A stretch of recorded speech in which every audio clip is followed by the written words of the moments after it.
On accueille également notre invité. Bonjour Monsieur Assad Moued, vous êtes président de la Fédération des diagnostiqueurs immobiliers, FedExpert et Wedge Institute, et aussi un centre de formation. On va voir que c'est une activité très importante pour les diagnostiqueurs justement. Alors on va parler d'une enquête, c'est Que choisir dans 60 millions de consommateurs qui parle justement de l'irrégularité des DPE. De quoi est-il question ? Alors vous avez sans doute vu passer ces enquêtes, UFC Que choisir et 60 millions de consommateurs qui stipulent en fait qu'il y a de nombreuses irrégularités au niveau de la réalisation des DPE, c'est-à-dire qu'ils ont fait une enquête portant sur un certain nombre de biens qui ont fait l'objet d'un DPE et ils ont pu constater en fait qu'il y avait des divergences sur un même bien. Par exemple, un bien qui aurait pu être classé B, un même bien qui aurait pu être classé B était classé C ou D auprès d'autres diagnostiqueurs. Ça dépend de combien on le paye, le diagnostiqueur, c'est ça ?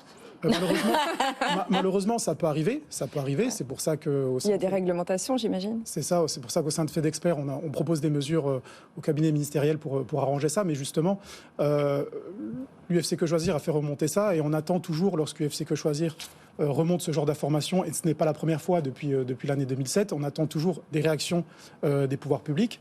Or là, les réactions sont assez, à mon sens, assez décevantes, parce qu'on a pointé une fois de plus les dispositifs de formation et de certification, alors qu'ils ont considérablement évolué depuis l'année 2007, et alors qu'on ne parle pas en fait des pratiques qui sont réalisées par certains diagnostiqueurs, parce que bien entendu, il ne faut pas généraliser. Beaucoup de diagnostiqueurs font très bien leur travail, mais on ne parle pas de certaines pratiques, comme par exemple l'usurpation, l'utilisation frauduleuse d'une certification d'une tierce personne qui n'appartient pas à la société en question qui réalise le DPE. Et moi, ce que je ne comprends pas, c'est comment c'est possible ? On nous avait dit qu'on allait créer un système pour uniformiser la façon de faire et d'établir un DPE, un diagnostic de performance énergétique. Comment c'est possible encore aujourd'hui ? Alors, je plaisantais à moitié en disant si je le paye plus cher, il me fera une note qui me convient davantage. Mais comment c'est possible encore aujourd'hui qu'on ait un tel décalage entre les diagnostiqueurs ? On a un tel décalage parce qu'on ne s'attaque pas aux pratiques des diagnostiqueurs. C'est-à-dire que maintenant, depuis 15 ans, depuis 15 ans qu'on exige de la formation, de la certification pour réaliser des DPE. Depuis 15 ans, on a toujours jeté l'opprobre sur la formation et la certification. Alors qu'on ne parle pas de ces pratiques. Cette fameuse usurpation de certification, c'est une pratique. C'est-à-dire que vous avez beau ajouter 10 années d'études pour faire un DPE, vous n'empêcherez pas ces personnes d'usurper. En revanche, avec FedExpert, auprès des pouvoirs publics, on a des solutions pour plus que cela ne se reproduise, tout comme par exemple le DPE par téléphone ou le copier-coller de DPE. Le DPE par téléphone. Bien sûr, le DPE par téléphone, c'est-à-dire que la personne ne se déplace pas et du coup facture un DPE dérisoire. On sait que le temps passé sur place traduit en fait la qualité de la prestation, et lorsque vous ne venez pas, forcément la qualité de prestation est médiocre, mais aussi votre prix défiera aussi toute concurrence. Donc on a des solutions comme ça, comme par exemple horodater, géolocaliser les rapports et les photos réalisés sur site et introduire le rapport dans la blockchain. Ça, ce sont des solutions qu'on propose pour plus qu'il y ait ce genre de dérive. Oui, mais il n'y a pas de certification délivrée par rapport à cet audit. Si, il y a des certifications. En fait, lorsque le diagnostiqueur passe sa formation DPE, il doit répondre à une certification, à un examen. Mais là encore, il y a des dérives, parce que le cycle de certification dure 7 ans. Donc on délivre une attestation qui sera mise à la fin du rapport DPE, où il est écrit que le certificat est valable 7 ans. Or, en réalité, il n'est pas valable 7 ans. C'est un certificat probatoire d'1 an et après 2 ans, car il doit répondre au bout d'1 an à un cycle, ce qu'on appelle un cycle de surveillance. Et la deuxième année, c'est pareil, il doit répondre également à un cycle de surveillance. Et là, pareil, il y a un dysfonctionnement manifeste. On devrait distribuer des certificats probatoires, par exemple, jusqu'au renouvellement de son opération de surveillance, et non des certificats de 7 ans. Parce que qu'est-ce qui se passe ? Quelle est la dérive dans ce cas-là ? La personne a un certificat qui est valable 7 ans. Au bout d'1 an, il n'est plus certifié en réel, mais étant donné qu'il a un document qui atteste qu'il est certifié pendant 7 ans, le joint à ses rapports, le notaire n'y voit que du feu parce qu'il y a un gros manque de pédagogie au niveau des notaires. Le notaire voit qu'il a un certificat valable 7 ans, il procède à la vente sans même se poser la question si l'opérateur est certifié. Et c'est d'autant plus important, on le rappelle aujourd'hui, qu'il y a encore 3-4 ans, on s'en fichait presque du DPE, on ne va pas se mentir. Aujourd'hui, on nous dit que, 1, il va devenir obligatoire pour tout, et que 2, en plus, on a l'interdiction à venir des passoires thermiques à la location et des décotes importantes, possiblement, pour tous ceux qui voudraient mettre en vente leurs biens, et puis des obligations aussi de travaux. Moi, je passe, admettons que je passe de F à G, de F à E, etc. Les enjeux ne sont pas du tout les mêmes. même pour les propriétaires aujourd'hui. C'est exactement ça. C'est qu'aujourd'hui, c'est devenu même ça va même plus loin. C'est la pierre angulaire de la transition énergétique. Qui est, elle, responsable dans le bâtiment de 30% des émissions de gaz à effet de serre. Le DPE est devenu la pierre angulaire. C'est-à-dire le diagnostiqueur était un simple technicien qui était là pour vendre un papier, pour pouvoir assurer une transaction. Ce n'est plus le cas aujourd'hui, ça sera encore moins demain. Et il a une responsabilité aujourd'hui qui écrase ses épaules d'un coup, où le DPE est devenu un outil pour tout, pour élaborer une vente, pour assurer la transition énergétique, déterminer s'il va y avoir un audit réglementaire ou pas au 1er avril.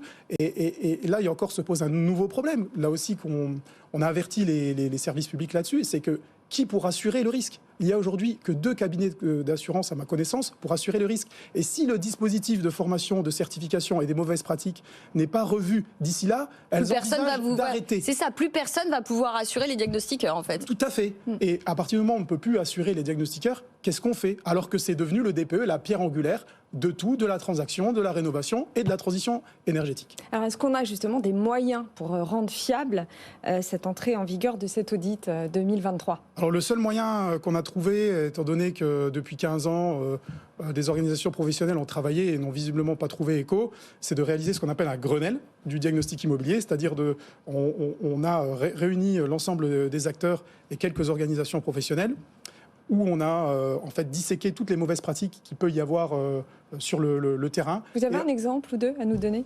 C'est l'usurpation de certification, par exemple. Ça, c'est très, très, très courant, malheureusement. Répandu, Voilà, vous avez le dessous-table, le certificat de complaisance. Le dessous-table, vous avez aussi le certificat qui dure 7 ans, mais que les personnes ne renouvellent pas, les personnes qui exercent sans assurance, les personnes fraîchement sorties de formation qui n'ont pas de formation terrain, les personnes fraîchement sorties de formation qui s'installent à leur compte sans les accompagner, sans leur exiger un minimum de qualité. En fait, nous, on souhaite qu'ils aient un système qualité pour qu'ils soient encadrés.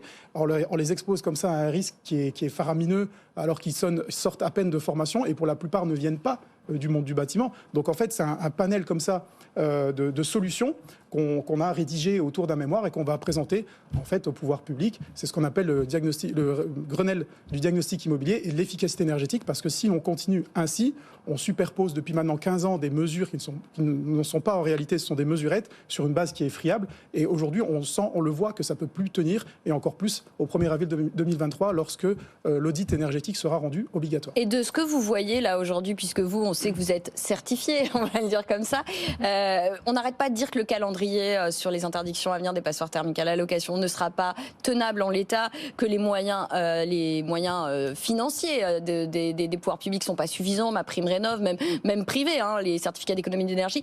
Vous, qu'est-ce que vous constatez sur le terrain? Vous pensez qu'on pourra tenir en l'état ou pas?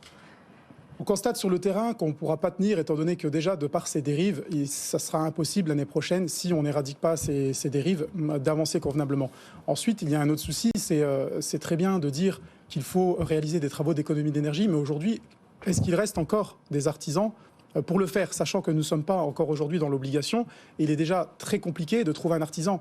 On a pu avoir une discussion sur ce plateau. Il faut à peu près entre 8 à 12 mois, à partir du moment où je passe mon premier coup de fil pour avoir les premiers devis et que la prestation soit terminée, réalisée dans mon bien, il va se passer entre 8 et 12 mois, alors qu'on n'est pas encore sur ces obligations de rénovation. Donc il y a aussi un gros sujet, c'est où sont ces artisans? Pénurie de main-d'œuvre. Pénurie de main-d'œuvre, pénurie de matériaux. On est dans un contexte inflationniste. Aujourd'hui, en un an, les matériaux ont déjà augmenté de 20%. Donc pénurie de main-d'œuvre, pénurie de matériaux. Nous ne sommes pas encore dans l'obligation. Donc vous voyez bien que là, de toute façon, si en l'état, ça reste en l'état, la transition est impossible en l'état. Voilà.